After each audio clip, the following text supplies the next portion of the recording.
Good morning, guys, and welcome to NitroPimp headquarters. Just a quick little story today, because these things keep happening to me. So I'm sitting on my couch last night watching the Texas race, watching my boy Kyle Larson absolutely dominate. And my buddy Angel calls me. He's like, "Hey man, I'm in the area." He's from Fort Lauderdale. He's like, "And I bought a whole bunch of parts that I really don't want. Interested?" I'm like, "Well, bring him over. Let's see how, because he's never in the area. If I see him, it's usually I got to go down to him." So, yeah, I don't know why this keeps happening to me. But you know what? I'm okay with it. A lot of these are old vintage nitro parts. Guys, we're going to start at the engines. Team Associated Pull Start, Hyper 21, Nova 21, Offna 21, HPI 15, Low C something, a Drake something, a Works, X3, no idea what that is, a Force 35, an Infinity 21, a couple carburetors, a very, very broken Schumacher 21, a bunch of Yokomo parts, which are literally pretty much all Traxxas Fortec. Oh yeah, there's a Pico there, there's another Offna down there.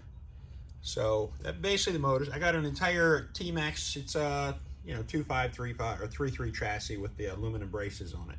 Other end of the table, we got some of the factory Traxxas stuff. I mean, when's the last time you saw a CVEC 15 pipe for a 15 T-Max? Bumpers, weird hubcaps, control arms. There's a reverse delete for an old T-Max. A couple aftermarket headers with a Revo muffler.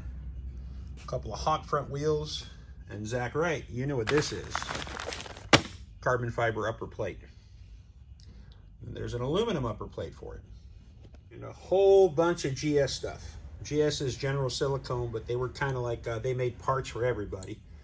A lot of drive belts, weird control arms. I mean, there's just piles. Header gaskets, always use those. Stinger tips, all kinds of good stuff. And then the Offna pile. Offna pile's kind of cool. A bunch of pinions, a bunch of spurs, a bunch of control arms. I actually just bought a bunch of these 42.2 spurs for that LD3 I got from Cliff Shannon. Servo mounts, a little back plate for, I want to say that's probably going to fit like a Jammin 12 or something like that. Gears, oh god, there's just piles and piles and piles and piles and piles of Offna stuff. The HPI pile is not quite as big, but you got some Rush front tires. You got some HPI wheels for a Kyosho. And here's something kind of cool. If you've ever tried to find these little tiny screws for the pull start your HPI, they're very hard to find, and I found them brand new in the package. And also a brand new RotoStart housing, which I always thought if your RotoStart broke, you dropped it, you just kind of bought a new one. But yeah, they used to sell the actual case for the RotoStart. Oddball stuff, a Great Plains, the cap for the glow start, an old Castle Link, I think that's an MP3 disc, bearing set, Trinity battery packs for RS4 mini electrics. And there's a whole Rubbermaid full of power racing products. And these guys were like the aftermarket, the Traxxas, Kyosho, Team Associated.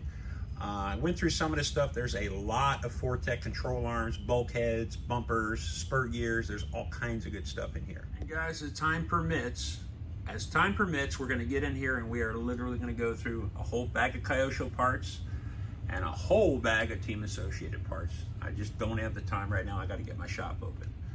So yeah, I've got, once again, parts for days. Guys, there was also a whole bunch of random stuff. There was a bunch of bodies. This Proline T-Max body, CUDA body. That decent low C, that's going to be an electric body. Just tubs of used stuff too. I'll go through that as time permits. I've already separated out some of the stuff. Dimitri at Nitro Gang, he was working with a Kyosho Blizzard. Well, dude, here's your belt for your fan. Pulled out the clutch parts, the clutch bells, exhaust header. But listen, guys, I will see you guys on the next one. I gotta go make some money. Take care.